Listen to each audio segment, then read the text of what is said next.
Over the last week or so, it's been really dope to see a lot of DJs and different artists really do their thing on Facebook, Instagram, and Twitch live.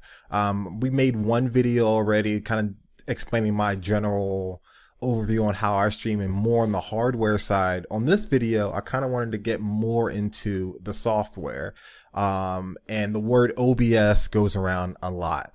I've used OBS for a long time now, and I know it can be intimidating and a little confusing. So I kind of wanted to make a little general overview on how I use OBS.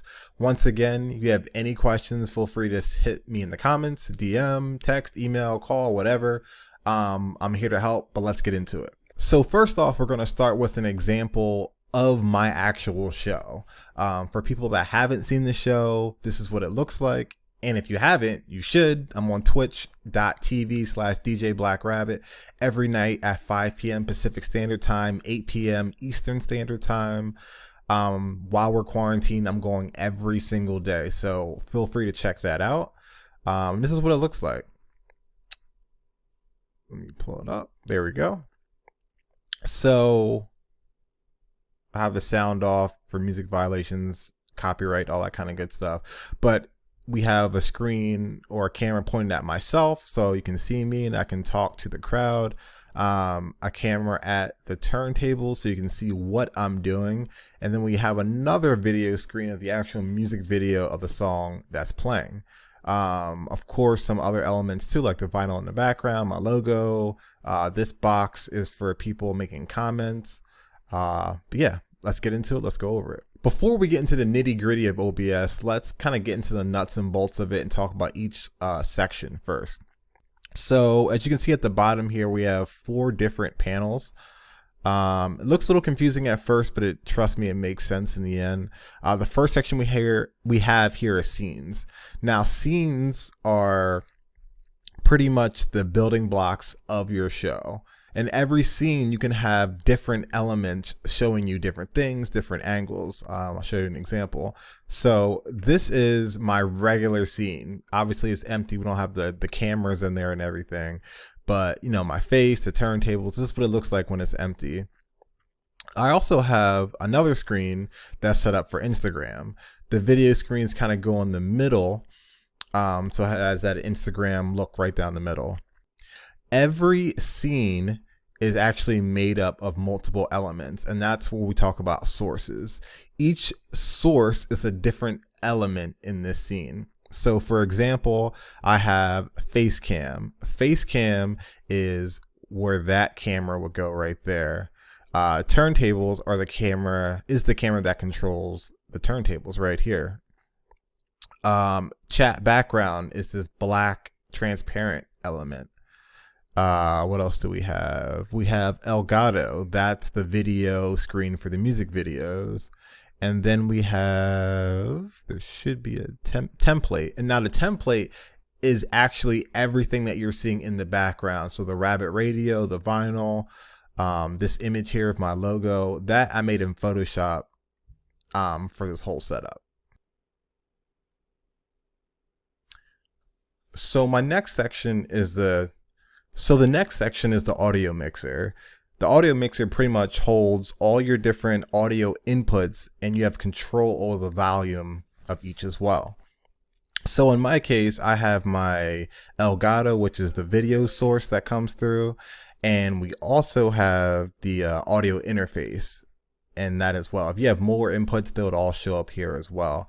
The cool thing about OBS is as well, if we go to advanced audio properties, you can actually set an offset. What I've noticed with OBS, the more things that you have, sometimes things can get out of time. So you can hear the music, but the video doesn't sync up with it. You can actually slow down the audio so it actually catches up with the video. That's kind of advanced, but I just thought it was cool that they actually have that option there. So that's the audio mixer. We have scene transitions over here.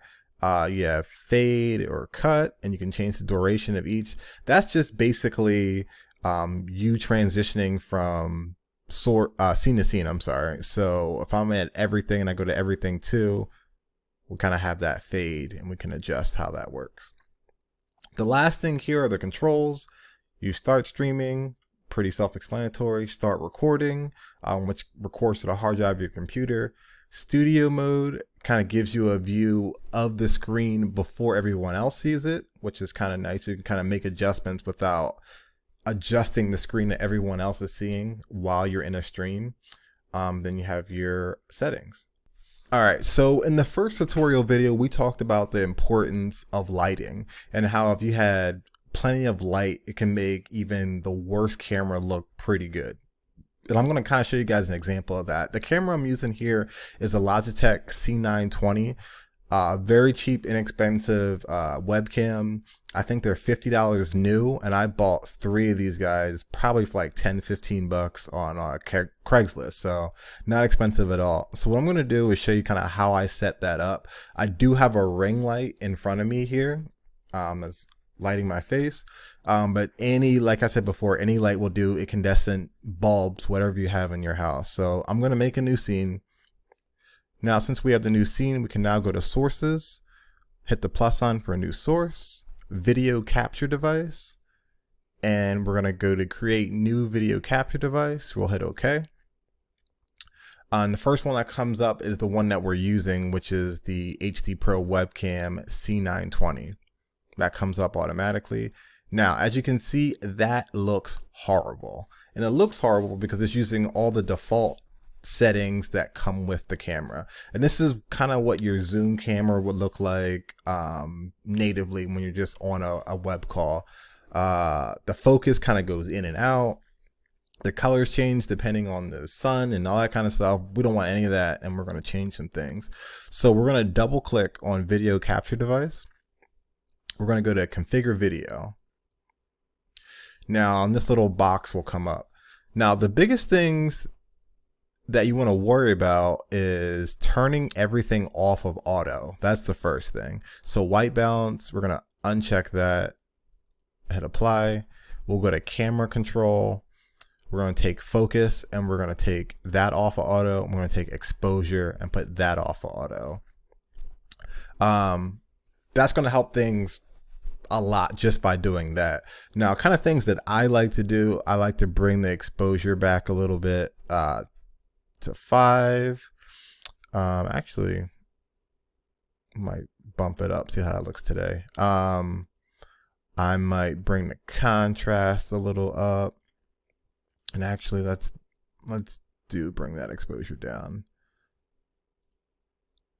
We might bring the brightness up a little bit. But basically, you can just mess with these controls to get a picture that looks good for, whatever you're looking for. The white balance, more blue or more warm, somewhere in between there. Now, that's not perfect, but that's a whole lot better than it looked like before. That's kind of like my setup that I do to get at least the video camera looking as best as it can. Now, the last thing is where to stream. We all know we're not D-Nice, we're not Questlove, so we don't have carte blanche to just go and stream, forever on Instagram or Facebook with no cutoff or anything like that. Trust me, if you're on Facebook or Instagram Live, you will be cut off at some point in time. I actually used to get banned on Facebook for weeks at a time for playing music. Use it at your own discretion. The only place that I've seen that allows you to stream music indiscriminately would be Twitch. Now, the problem with Twitch is a lot of people that are maybe fans of your DJing may not know about Twitch. So the hard part is usually bringing those people from Instagram and Facebook and bringing them to Twitch. So that just requires a little bit of, education on your end. So when you do go live on Facebook and Instagram, talk about your Twitch, make a Twitch, check it out. It's not just for gamers. A lot of people are switching over now. The audio quality is better. The visual quality is better. You just got to focus on getting people over there. And I even have built-in tools for people to pay you to do what you do. Once again, just a brief overview of kind of how I do things. If you have any questions, I would love to answer them. Keep going. stay inside, and hopefully soon we'll get all through this thing. All right, guys. Peace.